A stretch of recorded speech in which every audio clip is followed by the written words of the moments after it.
Hello दोस्तों, welcome back to our channel study IQ judiciary. मैं अपूर्व शर्मा स्वागत करता हूं स्टडी आईक्यू के इस यूट्यूब प्लेटफॉर्म पर। और आज के इस इंपॉर्टेंट सेशन में हम बात करने वाले हैं एक ऐसे केस के बारे में जो कि आजकल हमारा चर्चाओं का विषय बना हुआ है। आज मैं अतुल सुभाष के केस को आपको समझाने नहीं आया हूं और ना ही मैं अतुल सुभाष के क्या कहते हैं केस के फैक्ट्स आपको बताने आया हूं, और ना ही मैं इसमें यह डिस्कस करूंगा कि इसमें क्या क्या आपके आगे प्रोसीजर बढ़ रहा है। और आज हम इस पूरे सेशन में बात करने वाले हैं कि जो अतुल सुभाष के साथ हुआ, ऐसा हिंदुस्तान में आपको कहीं ना कहीं डेली हजारों मर्दों के साथ में होता हुआ नजर आएगा। और यहां पर इंडिया में इस तरीके के लॉस को बना दिया गया है जो कि पूरी तरीके से महिलाओं को प्रोटेक्ट करते हैं और महिलाओं को इस हद तक अधिकार देते हैं कि वो डायरेक्ट एक कंप्लेंट करके ही पति के और उसके सारे रिलेटिव्स को पूरी तरीके से क्या कर सकती हैं, जेल में डलवा सकती हैं। तो क्या हमारा जो इंडियन मॉडर्न इंडियन सिस्टम है या फिर जो हमारे न्यू क्रिमिनल लॉज अगर हम कहें, तो भारत में नए कानून व्यवस्था को बनाने की अभी सरकार कोशिश कर रही है, जिसमें आपको देखने को मिलेगा कि 3 नए क्रिमिनल कानूनों को अभी पूरी तरीके से क्या किया गया है, पूरी तरीके से हमारे भारत में 1 जुलाई 2024 से लागू करा दिया गया है। लेकिन क्या कभी आपने सोचा है उन सारे कानूनों के बारे में जहां पर हम महिलाओं को इतने ज्यादा अधिकार दे चुके हैं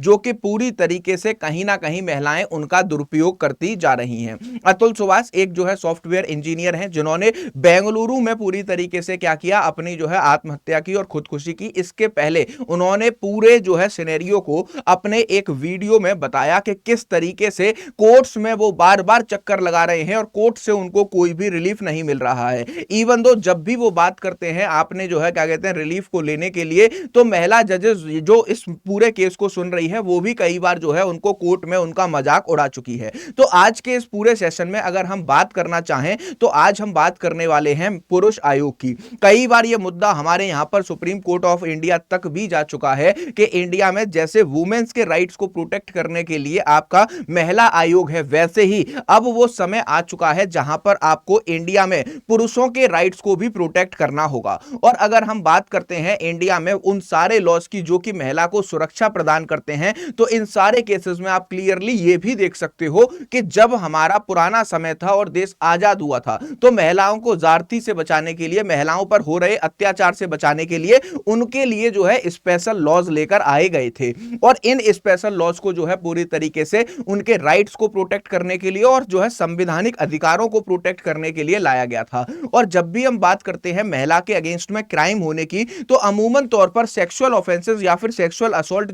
दूसरे जेंडर के व्यक्ति मतलब पुरुष के द्वारा ही किया जाता है। लेकिन अब यहां पर सवाल आकर खड़ा हो चुका है क्योंकि सुप्रीम कोर्ट में कई बार यह पिटीशन जा चुकी है और सुप्रीम कोर्ट में यह कई बार कहा जा चुका है एक पुरुष आयोग होना चाहिए, जहां पर honourable supreme court of India ने इस पूरे पिटीशन को और पीआईएल को पूरी तरीके से क्या किया है, दरकिनार किया था और यह कहा था कि अभी सही वक्त नहीं है कि पुरुषों की सुरक्षा के लिए कोई भी आयोग भारत में गठित किया जाए। लेकिन honourable chief justice of India D Y Chandrachud ji ने एक प्रोग्राम में यह कहा है कि भारत में महिलाओं को अधिकार देने वाले या महिलाओं के अधिकारों को सुरक्षित करने वाले कई कानून हमें देखने को मिलते हैं। और इन कई कानूनों में हम देख सकते हैं कि प्रेजेंट टाइम में महिला इतनी ज्यादा एजुकेटेड है और वेल एजुकेटेड होने के साथ साथ वो पूरी तरीके से इन कानूनों का मिसयूज कर रही हैं अपने परिवारजनों के खिलाफ, अपने हस्बैंड्स के खिलाफ। तो ऐसे केसेस में कि अब सही समय है जहां पर भारत के क्रिमिनल कानूनों को बदला जा चुका है, वहीं पर जो महिला के राइट्स को प्रोटेक्ट या फिर एक्स्ट्रा राइट्स देने वाले जो कानून हैं उनमें भी सुधार किया जाए। और इसी बात पर आपको देखने को मिलता है कि 498 ए जैसे सेक्शंस पर या फिर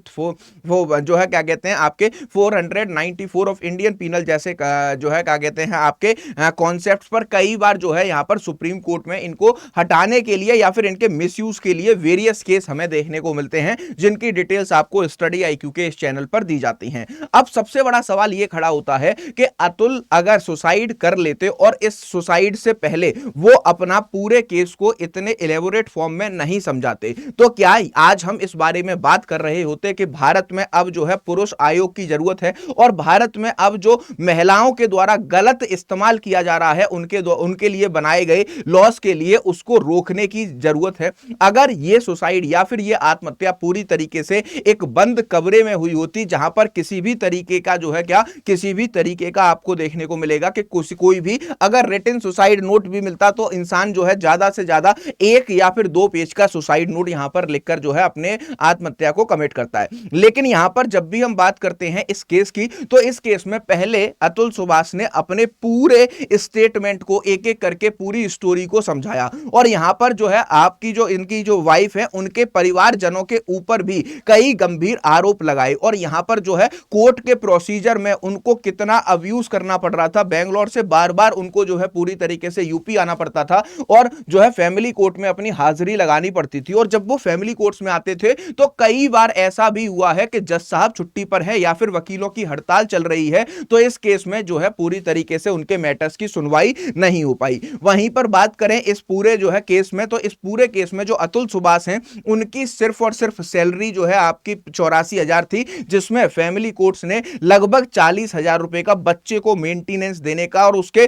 खर्चे भत्ते को जो है क्या कहते हैं देने का आदेश दे रखा था। और आपने वीडियो में सुना भी होगा, अगर अतुल सुभाष का वीडियो आप लोगों ने सुना हो तो वहां पर उन्होंने पूरी तरीके से इस बात को भी जो है उठाया कि लगभग जो है 70 से 80% सैलरी मेरी बस इसी बात पर जा रही है जहां पर मैं सिर्फ कोर्ट्स में रिप्रेजेंटेशन कर रहा हूं और अपने बच्चे को मेंटेनेंस दे रहा हूं। इसी के साथ साथ उन्होंने अपने वाइफ पर बहुत सारे गंभीर आरोप भी लगाए हैं।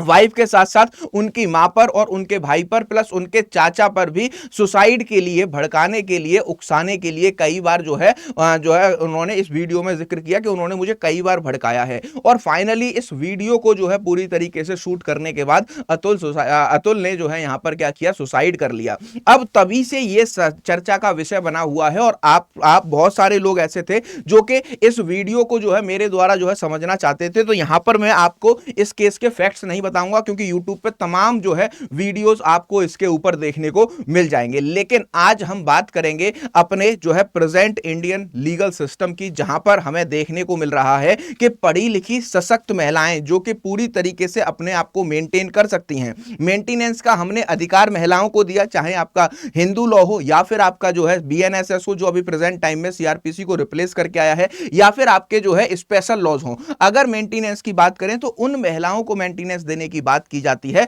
जो कि अपने आप को मेंटेन करने में असफल रहती हैं। लेकिन प्रेजेंट टाइम में आप देखोगे, प्रेजेंट सिनेरियो में देखोगे तो इंडिया में जो आपके मेंटेनेंस के केसेस हैं उसमें अगर गवर्नमेंट डेटा के हिसाब से बात की जाए तो 30 से 40% फेक केसेस डाले जाते हैं। और अगर हम बात करते हैं किसी भी महिला के साथ डोमेस्टिक वायलेंस की 498A की, तो यहां पर इंडियन कोर्ट्स में आपको देखने को मिलेगा कि ऐसे केसेस की जो फेक फाइल किए गए हैं, जहां पर जेन्युइन कंप्लेंट्स नहीं है, वो आपको 45 से 48% देखने को मिलते हैं। और जब ये सवाल आपके जो है previous chief justice of India से जो है पूछा गया एक कार्यक्रम में, तो उन्होंने यहां पर इस केस पर पूरी तरीके से टिप्पणी करने से मना कर दिया। उन्होंने कहा कि हमें जो है पूरी तरीके से केस के फैक्ट्स को देखकर ही डिसाइड करना होता है, और अगर हम बात करें इस पूरे केस की तो यहां पर मैं कोई पर्सनल टिप्पणी नहीं करना चाहता, लेकिन मैं एक बात को जरूर रेस करना चाहता हूं कि यहां पर ऑल ओवर इंडिया महिलाओं को बहुत सारे राइट्स मिले हुए हैं जिनका प्रेजेंट टाइम में दुरुपयोग जो है दिन पे दिन बढ़ता जा रहा है। और जब अभी इंडियन क्रिमिनल सिस्टम्स में या फिर इंडियन लॉज में रिफॉर्म्स लाए जा रहे हैं, तो यहां पर हमें पुरुषों के भी अधिकारों को सुरक्षित करने के लिए कानून लेकर आने चाहिए। और अगर हम पुरुषों के अधिकारों को सुरक्षित करने के लिए कानून नहीं ला पा रहे हैं, तो कम से कम हमें यहां पर पुरुष आयोग को तो गठित कर देना चाहिए, जहां पर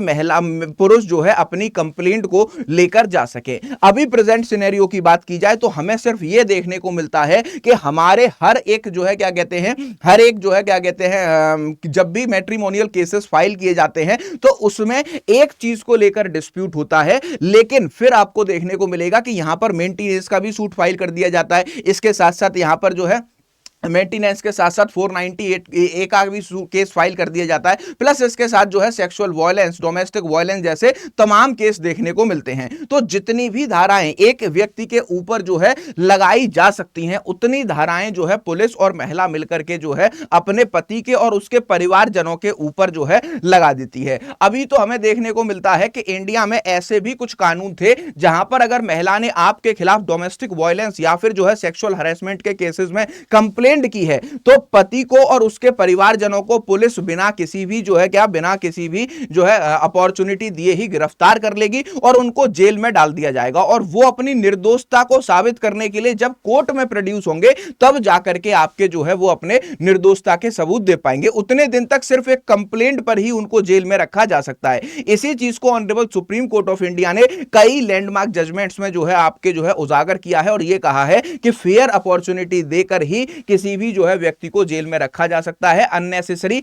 इन सारे प्रोविजंस का मिसयूज नहीं किया जाए। लेकिन अब यहां पर बात होने वाली है इस पूरे केस की। तो यहां पर honourable chief justice of India D Y Chandrachud जो कि अभी रिटायर हो चुके हैं, उन्होंने ही इस पिटीशन को क्या किया था, आपके पुरुष आयोग बनाने की पिटीशन जब उनकी कोर्ट में रखी गई थी तब डिसमिस किया था। और तब क्या कहते हैं, इस केस का बहुत ज्यादा मजाक उड़ाया गया था कि पुरुषों को भी अब जरूरत पड़ गई है, जरूरत पड़ चुकी है महिलाओं के खिलाफ केस फाइल करने की और पुरुष आयोग बनाने की। तो अब मैं यहां पर आपसे सीरियस नोट पर कहना चाहता हूं कि आपके जितने भी पुरुष हैं जिनके ऊपर फेक और उल्टे सीधे केस फाइल कर दिए गए हैं डोमेस्टिक वायलेंस के या फिर आपके महिलाओं के द्वारा आपके सेक्सुअल हैरेसमेंट्स के, उनसे जाकर पूछिए कि कितनी रिक्वायरमेंट आज के समय में है। अभी तक हो सकता है कि आप लोगों का कोई भी रिलेटिव या फिर आप लोगों का कोई भी जानने वाला इस तरीके के केसेस में नहीं फंसा हो। इसी वजह से अभी हमें देखने को मिलता है कि समाज के 80% लोग इसको लेकर पूरी तरीके से मजाक उड़ाते हैं कि पुरुष आयोग भी होना चाहिए या फिर पुरुषों के राइट को प्रोटेक्ट करने के लिए भी सरकार को कानून लेकर आने चाहिए। अब इस वीडियो को देखने के बाद में आपको यहां पर बहुत सारे लोगों के इस वीडियो पर कमेंट जरूर आएंगे कि अगर महिलाओं को इतने भी राइट दे दिए गए हैं तब भी उनके साथ बलात्कार जैसी घटनाएं होती हैं। देखिए, मैं यहां पर जेन्युइन केसेस की बात नहीं कर रहा हूं। जो जेन्युइन केसेस हैं, जहां पर उत्पीड़न हो रहा है, जहां पर उनको परेशान किया जा रहा है, प्रताड़ित किया जा रहा है, तो ऐसे केसेस में महिलाओं का पूर्ण अधिकार है कि वो जो भारत में कानून अभी लागू हैं उनके अकॉर्डिंग केस को फाइल करके रिलीफ ले सकते हैं। लेकिन अगर हम सरकारी आंकड़ों की बात करें तो यहां पर 30 से 40% केसेस फेक नजर आते हैं जब भी हम हस्बैंड और वाइफ के बीच का डिस्प्यूट देखते हैं तब। तो इन सारी चीजों को रोकने के लिए अब समय आ चुका है कि पुरुष आयोग का गठन हो और मेंस के भी राइट्स को पूरी तरीके से प्रोटेक्ट किया जाए। इस बारे में आप सभी के क्या विचार हैं? आप क्या सोचते हैं? क्या पुरुषों को भी महिलाओं की तरह स्पेशल कानून में प्रोटेक्शन मिलनी चाहिए या नहीं? तो आप इस वीडियो के कमेंट्स में मुझे जरूर बताइएगा। दूसरी सबसे इंपॉर्टेंट बात यह है कि अब क्या वो सही समय है जहां पर हमें इंडिया में जितने हमने प्रो वुमेन्स कानूनों को लागू किया था उन कानूनों में अब परिवर्तन किया जाए और नए कानूनों में भी उनमें परिवर्तन करके नए कानूनों को लागू किया जाए। क्योंकि अगर कोई भी महिला यहां पर झूठा केस करते हुए पाई जाती है तो ऐसे केसेस में जो आपके एक्यूज्ड होते हैं उनको बाइज्जत बरी कर दिया जाता है। लेकिन महिलाओं को कभी भी उस कंप्लेंट के लिए कोर्ट ज्यादा से ज्यादा जुर्माना लगाती है, जेल में नहीं भेजती है। इस पर हमारा बरेली कोर्ट का एक फैसला बहुत ज्यादा चर्चाओं में रहा था जब हमने देखा था कि एक लड़की ने पूरी तरीके से फॉल्स रेप केस के चार्जेस लगाए और वो केस लगभग 4 से 5 साल चला, व्यक्ति को जेल में रहना पड़ा। तो जब डिसीजन आया कोर्ट का और यह पाया गया कि उस व्यक्ति के द्वारा किसी भी तरीके का रेप और सेक्सुअल असॉल्ट लड़की के साथ नहीं किया गया है, तो उस झूठी कंप्लेंट पे आपके बरेली कोर्ट ने उतने ही दिन उस लड़की को जेल में भेजने का आदेश सुनाया था। तो इस तरीके के बदलाव लाने की जरूरत है। यहां पर मैं आपसे यह नहीं कहना चाहता कि वीडियो में जो भी मैं बता रहा हूं जिससे कि वुमेन्स के राइट्स को खत्म कर दिया जाए, राइट्स को खत्म नहीं किया जाए, राइट्स उनके रहने चाहिए। क्योंकि इंडिया अभी भी डेवलपिंग कंट्री है और महिलाओं के अगेंस्ट भारत में बहुत ज्यादा क्राइम होते हैं। लेकिन सबसे बड़ी बात यह है कि जो झूठे केस फाइल किए जा रहे हैं और झूठे केसेस में अगर पति और पति के घर वाले निर्दोष पाए जाते हैं तो उस महिला को भी सजा होनी चाहिए जिसने उनको पूरी तरीके से समाज में डिमीन किया है और जिन्होंने पूरी तरीके से समाज में डिमीन करने के साथ साथ यहां पर आपको देखने को मिलेगा कि उनके पूरी परिवार की छवि को खराब करते हुए उनको सराखों के पीछे रखा है। तो इस तरीके के आपके पूरी तरीके से बराबर इक्वलिटी का राइट देते हुए कि आपने अपने पति और परिवारजन को 2 साल तक ये केस चला या 3 साल तक ये केस चला, इतने दिनों तक ये जेल में रहे, अगर ये साबित हो जाता है कि ये निर्दोष हैं तो महिला और उसके परिवारजनों को भी जेल में डाला जाना चाहिए। तो अब आवश्यकता है इन सारे कानूनों की। इस पर आपके जो भी राय है, आप जो भी सोचते हैं, वीडियो के कमेंट्स में जरूर बताइएगा। और अतुल केस के साथ यहां पर इंडिया में आवाज उठने लगी है पुरुष आयोग की, और महिलाओं के जो भी अभी प्रेजेंट में राइट हैं उसके विपरीत पुरुषों के राइटों को लाने की भी। इस पर आपके क्या विचार हैं, वीडियो के कमेंट्स में जरूर बताना। मिलते हैं नेक्स्ट वीडियो में। Thank you for watching.